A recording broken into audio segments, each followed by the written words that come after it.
Many of us have heard the invitation in recent years to have a growth mindset.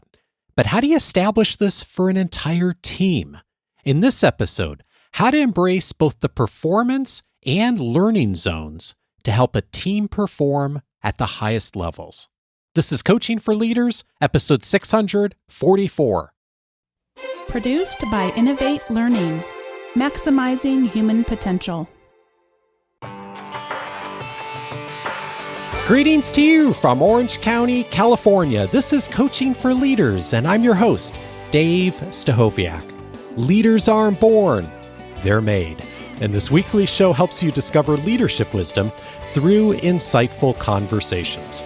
We know that a big part of leadership and success in our organizations, not only as individuals, but of course for our teams, is learning, the ability for us to learn effectively.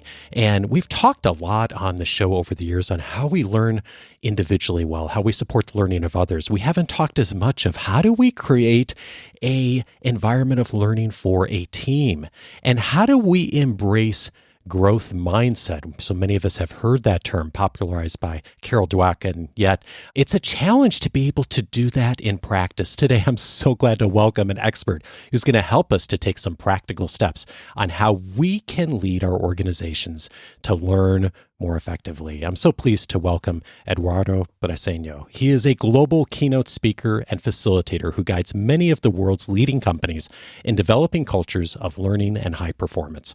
Earlier in his career, he was co-founder and CEO of MindsetWorks, the first company to offer growth mindset development services. Previously, he was a venture capital investor with the Sprout Group. His TED Talk, How to Get Better at the Things You Care About, and his prior TEDx Talk, The Power of Belief, have been viewed more than 9 million times.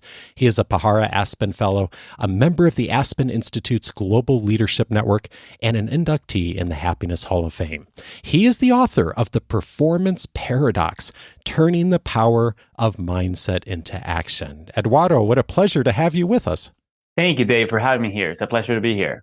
I noticed the title of this book first, of course, The Performance Paradox, and it, of course, begs the obvious question about paradox, and we do all deal with this paradox every single day. Could you illuminate what the paradox is and what's important for us to know about it? Absolutely. So the performance paradox is kind of the counterintuitive fact that if we spend all of our time performing, our performance suffers. So our results are lower if we're so focused on performance that all we're doing is performing. So what does that mean? What does performing mean? Because often we think the way to succeed is just to work hard and get things done and perform. But what we are not clear on is that there's a difference between effort to get things done as best as we know how, right? Trying to minimize mistakes, and effort to improve and to innovate and to go beyond the known. So I call those, the first one is the performance zone when we're focused on performing. And the second one is the learning zone when we're focused on learning. And we can do both of those together at the same time, but that's different than what most of us tend to gravitate toward, which is just focusing on just getting through our to-do list as best as we know how. And that actually leads to stagnation. We don't get to improvement or to innovation if we're focused only on getting things done. Very few people in our audience haven't heard the term growth mindset at this point, of course, famously established by Carol Dweck's research. You worked with Carol, and I think one of the things that's interesting thinking about growth mindset is we often think about it just as a mindset, just our thinking about it. And one of the things I think is really interesting and comes out in the book really strongly is that the mindset itself isn't really enough, is it? Well, the mindset is very powerful, but you're saying is not enough. And so with growth mindset, it like you're saying, it has become a buzzword, something that kind of gets easily distorted into something that's positive or is about working hard. And so when we distort it and we're not clear on what it means, then we are less effective at fostering it. So a growth mindset, when we ask people, what does growth mindset mean to you? They often answer, it's being open-minded, or it's working hard or persevering. And a growth mindset is none of those things. A growth mindset is a belief about the nature of human beings. Specifically, is the belief that we can change and that other people can change, that our abilities and our qualities are malleable, they can be developed, that we can change. And the reason that that's important is that what growth mindset research has uncovered is that this belief that people can change and that we can change is necessary for us to do the behaviors that lead to change, right? And in order to improve, we have to change. We can't improve if we stay the same. But as you're saying, it's not sufficient. So just believing that we can change is not enough in order to change. We also have to understand how to change. And it is the combination of those two things, as well as having a reason to change, a why, something we care about, a purpose. It's a combination of those three things that lead us to be motivated and effective learners. And so the book is mostly about how to change. This distinction we were talking about of the learning zone and the performance zone. And to go a little bit deeper on that, if we take things outside of our context of the workplace or leadership, just to understand the concepts better, and then we'll bring it back and think about implications for us.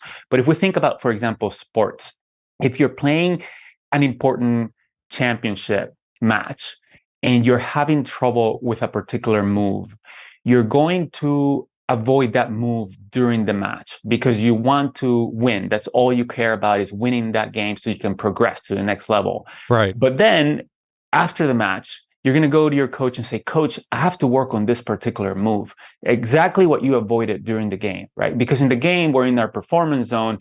Then with our coach, we're in our learning zone. We're doing something very different from what we do to perform. And it is those things that we do that are different from what we do to perform that lead us to improve and then to be able to perform at higher levels and to achieve higher results. So to your point, yes, we need to believe that we can improve the growth mindset, but we also need to understand what are effective strategies that we can use on our own and with our colleagues, to your point about teams and organizations, in order to foster both performance, but also learning. And as much as I think we all try to do this better individually, there's some obstacles at doing this well as a team. And a big piece of work is, of course, performing and knowing how to do our job, getting things done, filling our to-do lists. And that in and of itself can be an obstacle depending on the team and the organization, just because the culture is so much, okay, let's just get stuff done. It's not so much about taking the time to be in the learning zone. And there's a couple other areas you highlight and a couple distinctions that I thought were really fascinating. And one of the obstacles toward becoming a team or organization that really does embrace more of a growth mindset is performance being rooted in competition rather than collaboration. Could you tell me about that distinction? Absolutely. And just to be clear, performance is very valuable, right? To your point, it's a big part of our job. And it's how we get things done, it's how we create an impact. So performance is great and we want to perform. We just want to combine it with learning. But yeah, just like we have learned this sense that performing is the way to succeed in our society, I think there's also a prevalent view in society, particularly kind of in the West, that competition is the way to succeed and to perform highly. And so we tend to talk about being competitive and competing against other people. And that can work okay in sports and even within organizations, that can be okay. I personally like to think of people who are doing similar work to the work that I'm doing as mission allies, people who care about the same things, who want to create the same impact in the world. So I would rather collaborate with them than compete with them, being open with them, sharing my ideas, listening to theirs. That way we can learn more and we can perform more at the aggregate, right? And create a greater impact. But what's clear is that within an organization, competition is much more destructive than it is valuable and helpful, because when we're competing against our colleagues, we're withholding information from them. We might be doing things that is going to lower their performance. We don't have an open dialogue with transparency so that we can share information both to learn and to perform.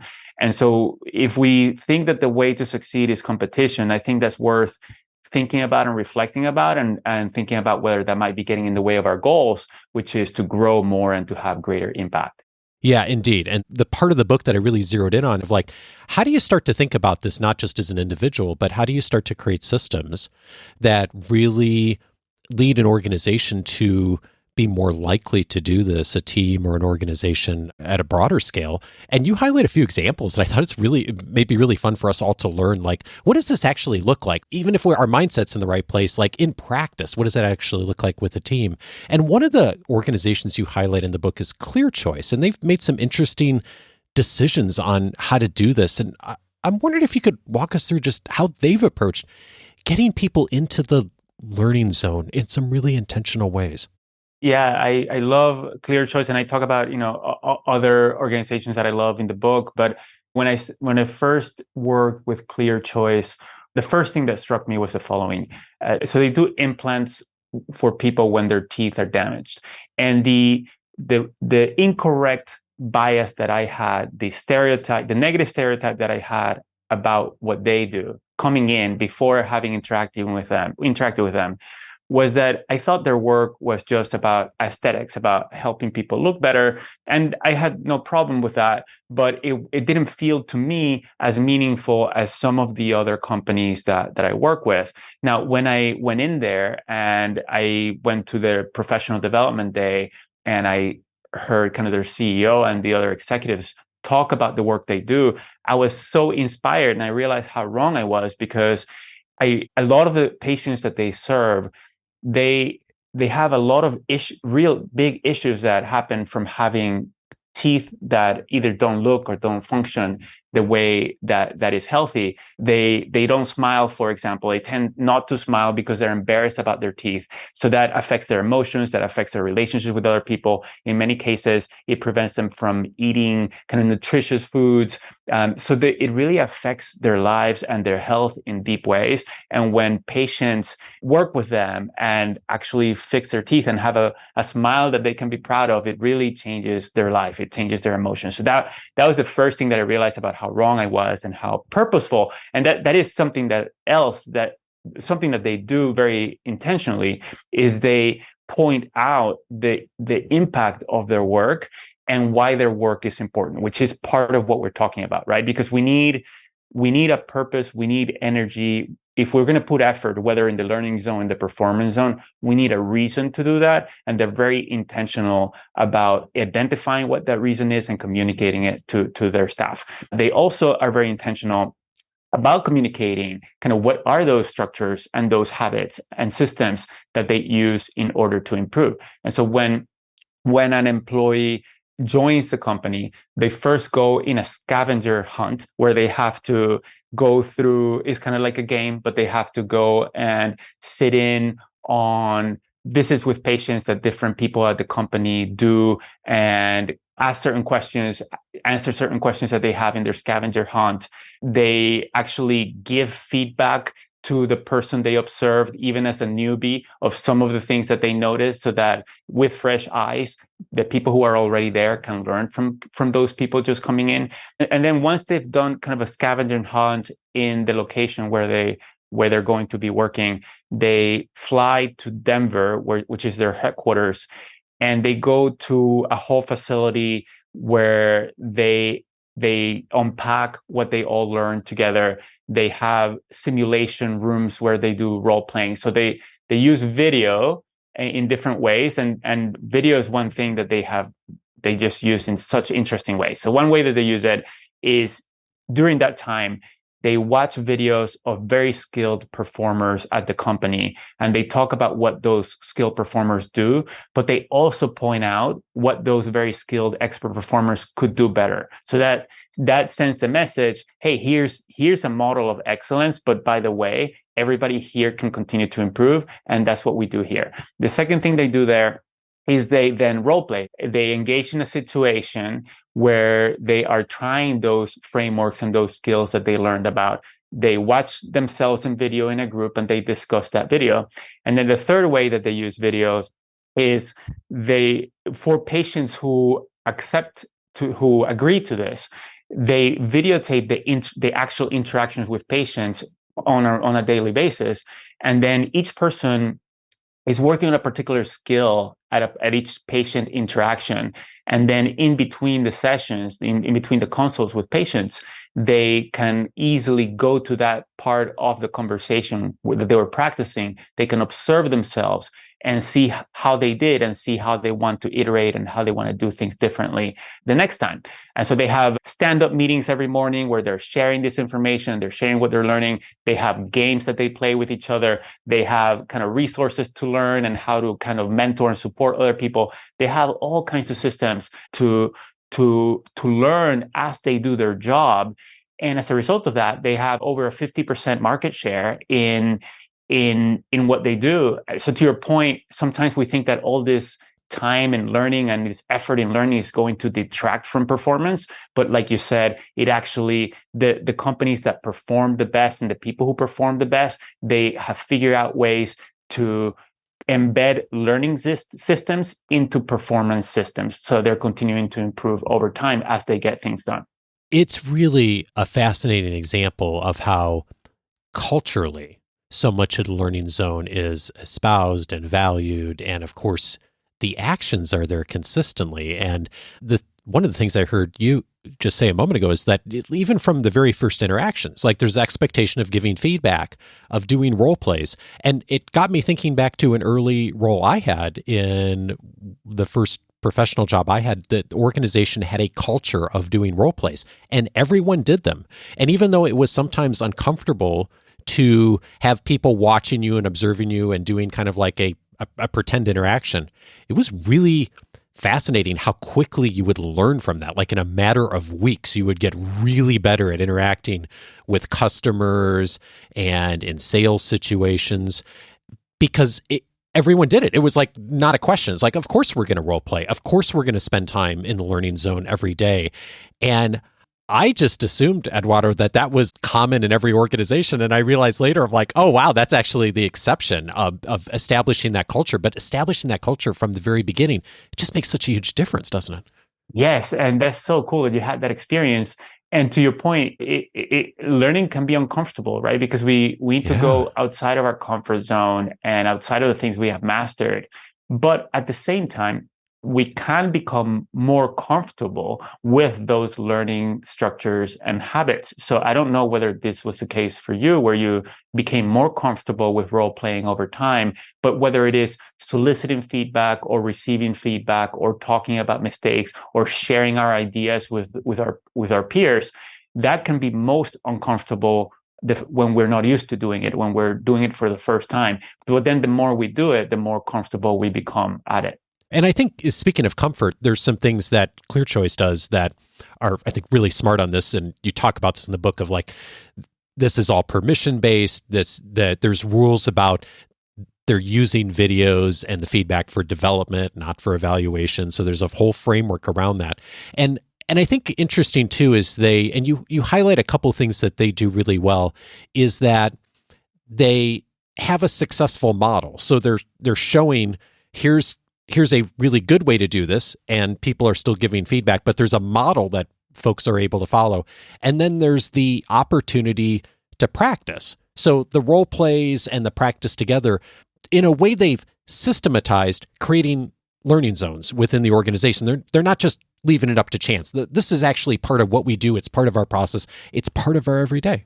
Yes, it is very much. And also to build on that, it's also not like you follow a formula and you are a robot.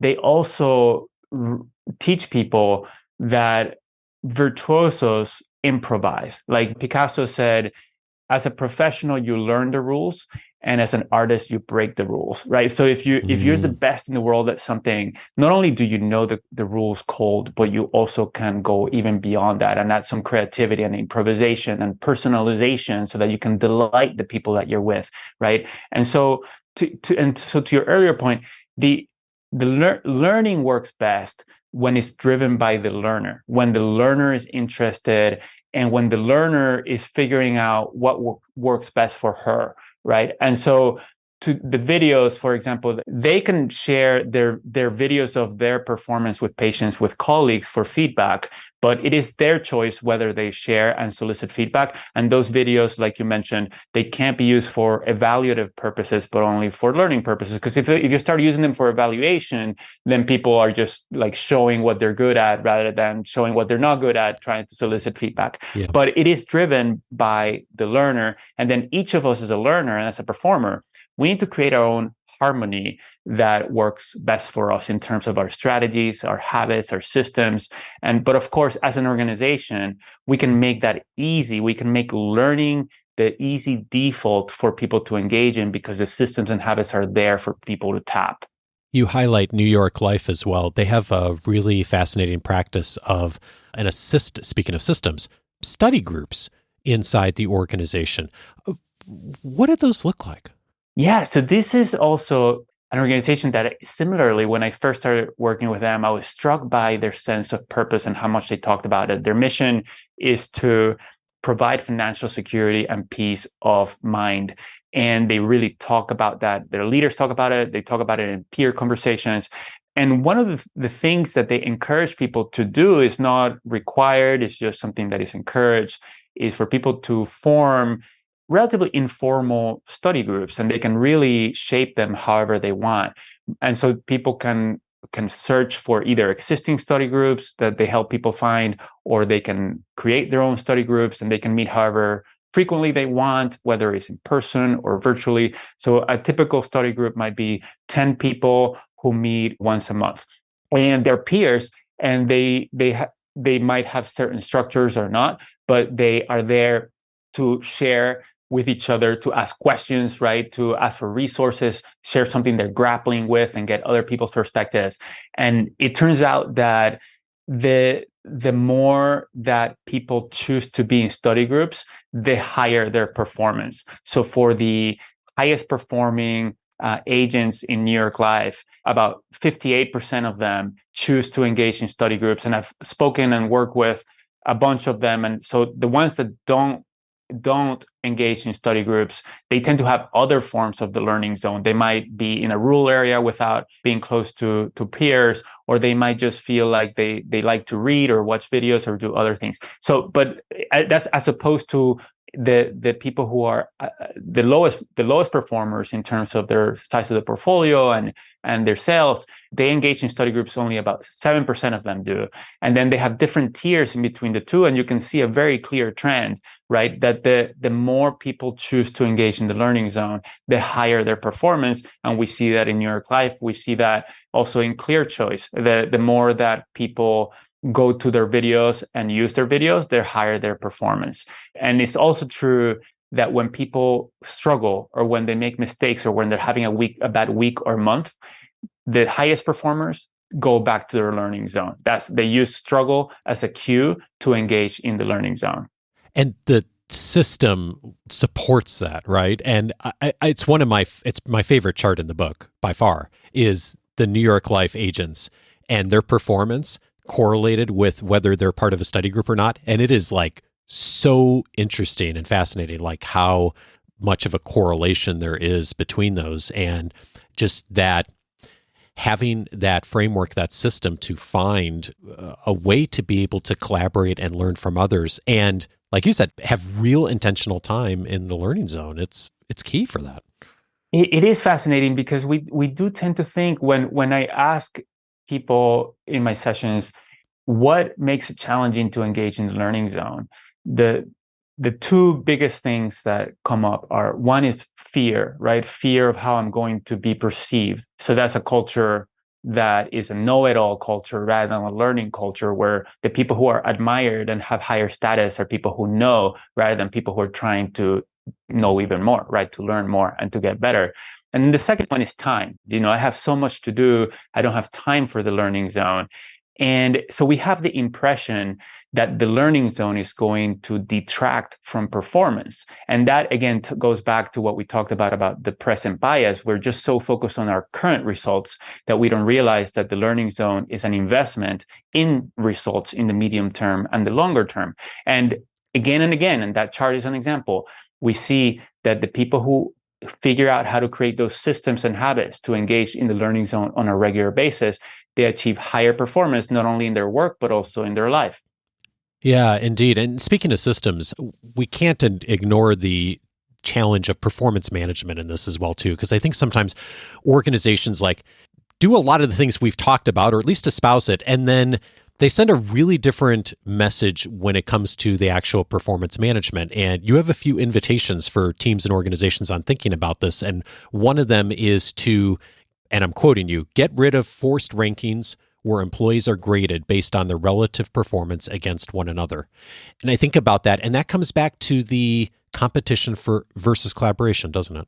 Yeah, there is based on the assumption that it's going to motivate people to perform better, to be competing against their colleagues. But it also sends a message that talent is a zero-sum game, and that what we need to do as leaders and managers and as an organization is to select talent and weed out the bottom so that we stay with the top, rather than focus on helping everybody continue to learn and develop their skills, and that we can all succeed. Like if we collaborate to learn more and perform more with each other in collaboration, then we'll all achieve better.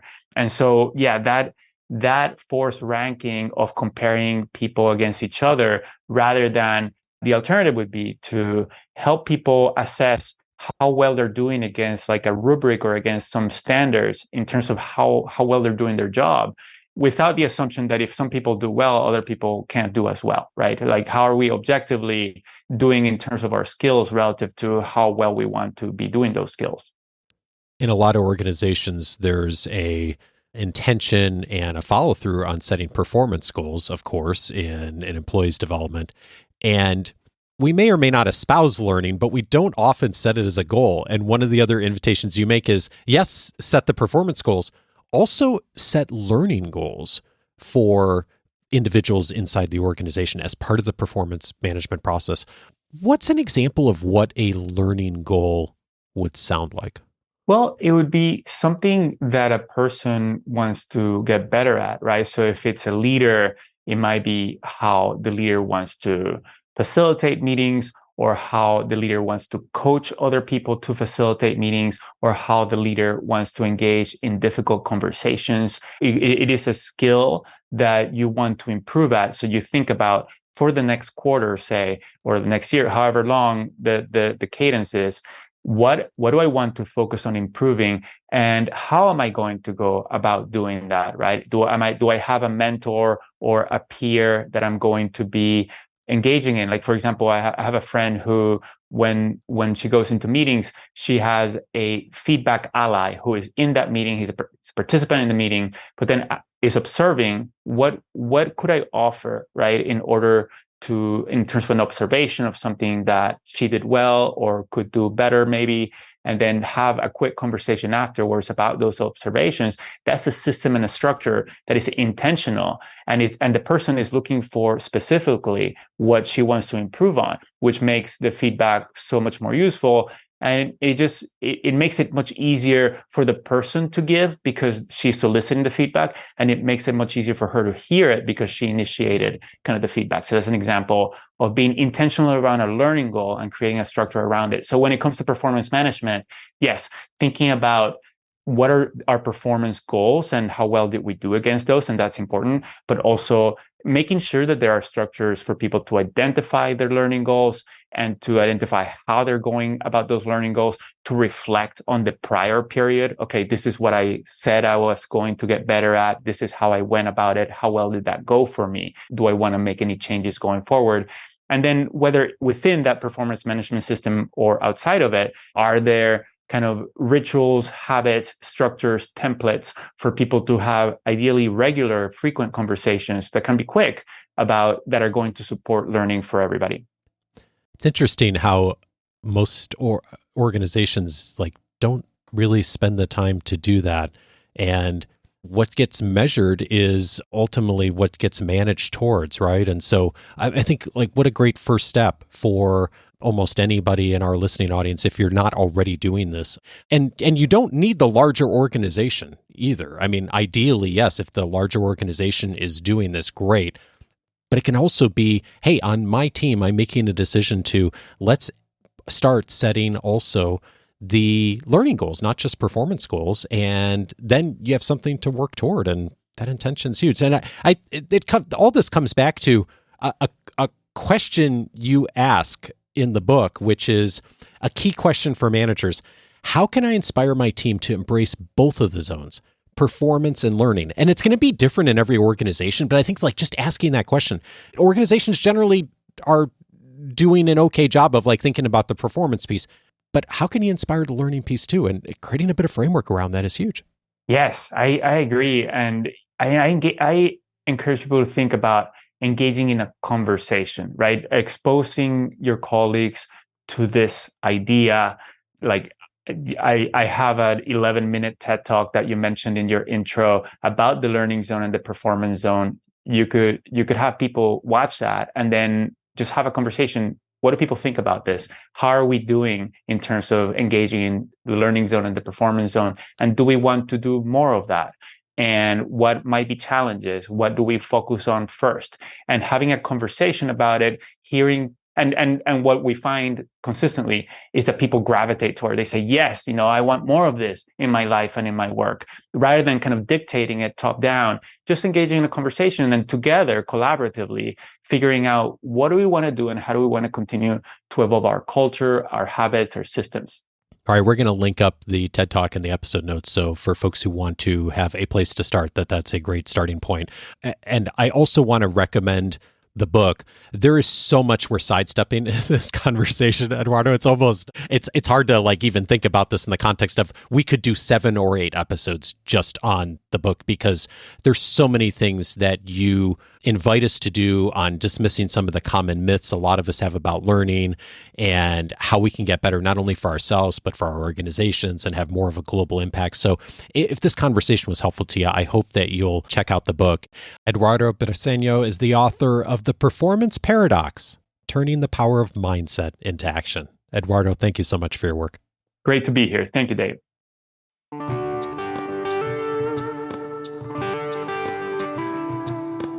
If this conversation was helpful, here's a few related episodes you may also want to explore. One of them is episode 337, 6 Tactics for Extraordinary Performance. Morten Hansen was my guest on that episode. His work at Berkeley, looking at how we can enhance our performance. And we talked about those 6 tactics. One of them is keeping things small, what he calls chunking it, a small daily action to move us forward. It's one of the principles we utilize in the Academy to help our members to move forward. Several other tactics that he advises that help us to continue to learn and to grow. Pairs very well with this conversation today.